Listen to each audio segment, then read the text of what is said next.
Welcome back to Winners and Losers, the show that looks at the highs and the lows from around world football. As you can probably tell, Patrick Van Straan is off ill. He's got a horrible case of diarrhea. Scenes. The toilet in the office is disgusting. It looks like a nuclear warhead's hit it, honestly. Absolute disgrace. Nevertheless, thanks very much to Christoph for filling in his shoes. We're kicking it off with our first winners.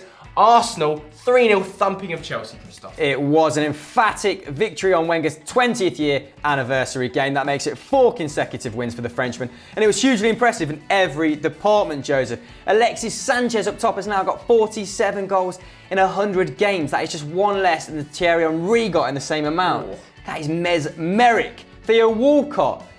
We talk about Raheem Sterling being rejuvenated.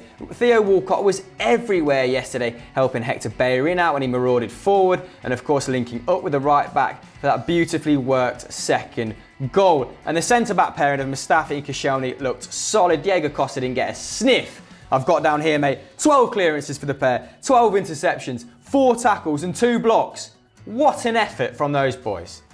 But of course, as good as Arsenal were, Chelsea were pretty poor, weren't they, mate? Chelsea were worse than poor, mate. Diego Costa, I think it's testament to how good Mustafi and Koscielny were. He only had 2 touches in the opposition box. Me on father side. Very unlike Diego Costa on the weekend. However, all over the park, Chelsea were a shambles. Ivanovic came out after the game and said the team didn't believe in Conte's tactics pre-game. Controversial from the captain. Unacceptable because he's dog shit, Ivanovic. He is appallingly bad, so immobile. Gary Cahill, the man of a million mistakes at the back, constantly looks like he's under pressure. He conceded again a horrible mistake to Alexis Sanchez. All over the park though, Chelsea poor. Conte, soundbite of the century, came out after the game and said, great on paper, terrible on the pitch. Ruthless ran Antonio Conte, but probably true. Chelsea look way off the pace now. Liverpool, of course, got a result against them last week. This week they lose to Arsenal. No longer title contenders, in my opinion. A few weeks ago, people were marauding on, could be title contenders. I was one of them.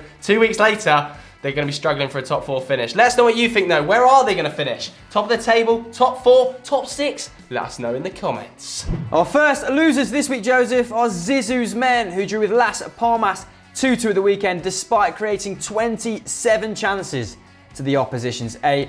Los Blancos fans aren't going to be very happy with this one, are they, mate? No, they're not. And Zidane won't be happy either. Of course, was on a 16-game win streak. Took him level with Guardiola. More wins than they've got hairs on their head combined, I think. 32 overall, but neither of them managed to get it. Nevertheless, on the weekend, a 2-2 draw. It was a stuttering 2-2 draw as well. Bale, Ronaldo, and Morata started up front. They, like you said, created loads of chances, had 13 shots, however, struggled in terms of movement. They looked quite static. Bale was the only man who completed 3 dribbles.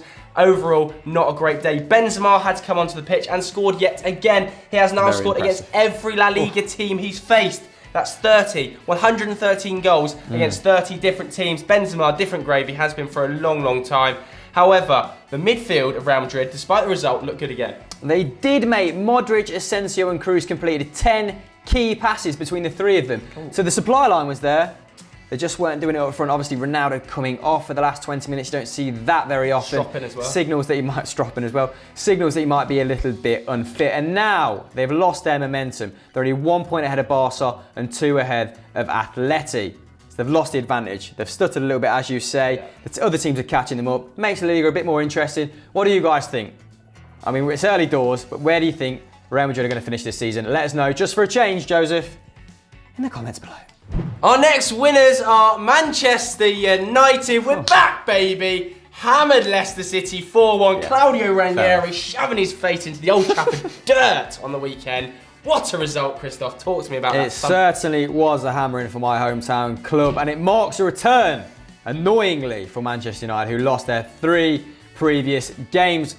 Jose Mourinho was on the precipice of losing 3 league games for the first time since his last ill-fated spell at Chelsea, and we all know how that went, so this was a very important game, mate. Can't be understated. And I've got a stat here that you will love, Joseph. It's about the one and only Within Shaw Pele, Marcus Rashford himself. Since his debut, he's contributed to 14 goals. That's 11 goals and 3 assists. That's more than any other Manchester United player in that period. Special shout out to Juan Mata, really good in that number 10 role. His movement was on point all game. And Herrera as well, barking out the orders. Barking. And Daley Blin's corners. Now, Leicester did get into it from about 5 to 25 minutes thanks to Antonio Valencia's very suspect defending at right back. If all Brighton had been a little bit more productive on the wing, it may have been 1-1. But Joseph, as bad as Leicester were, United were great. United were fantastic. And of course, man of the match, Paul Pogba, a return to form, a return to the dad with Jesse Lingard. He looked great, didn't he? 99 passes at an 87% pass completion rate on the weekend. Bossed it physically. Him alongside Ander Herrera looked great. And finally, Jose listened. Big fat Wayne was dropped. And we looked great in that first half. I thought we took our foot off the gas a little bit. Wayne Rooney, though, could his career be over? That's a big question for me. I'm not too sure. I think he's still got some legs left. Yeah, but for the Europa League, mate. Yeah, but not for a Premier League champions anymore, in my opinion. I think he's probably done and dusted. But what do you guys at home think? Is Wayne off? Is he finished? Or has he got more legs? Let us know in the comments below.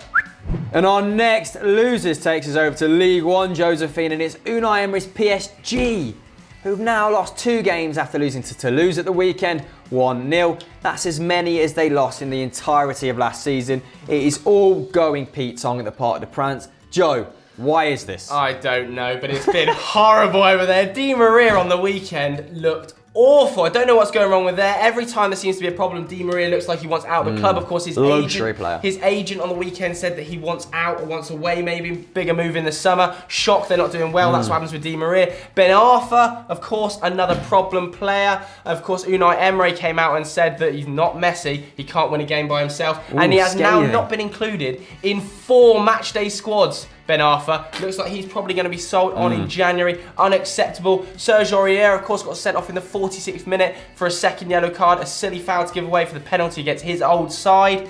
Not great defensively, not great in midfield. Terrible going forward with Cavani. Although Alban Lafont, the 17-year-old goalkeeper for Toulouse, looked fantastic again. He looks like a real prospect. But big problems for Unai Emery at PSG. Yes, I couldn't agree more, Joseph. They are now 4 points off pace setters' knees. Mario Balotelli's pace setters, may I add. That's 4-2 for the big man. Where do you think they're going to finish, guys? Is Unai Emery going to do the unthinkable? Are PSG not going to win League One? Let us know. You guessed it in the comments below. Hashtag anyone but PSG. Our final winners come from Bavaria, and of course it's Bayern Munich, who beat Hamburg 1-0 on the weekend. But particularly impressive, Ancelotti's 4-3-3 formation. Central midfield. Filthy goodness gracious me. Thiago Alcantara, Renato Sanchez and Kimmich as a midfield three. Madness, you'd think. Kimmich, a right back, come centre back, come central midfielder. Looks revitalised under Ancelotti. Possibly, in my opinion, the best young player in world football.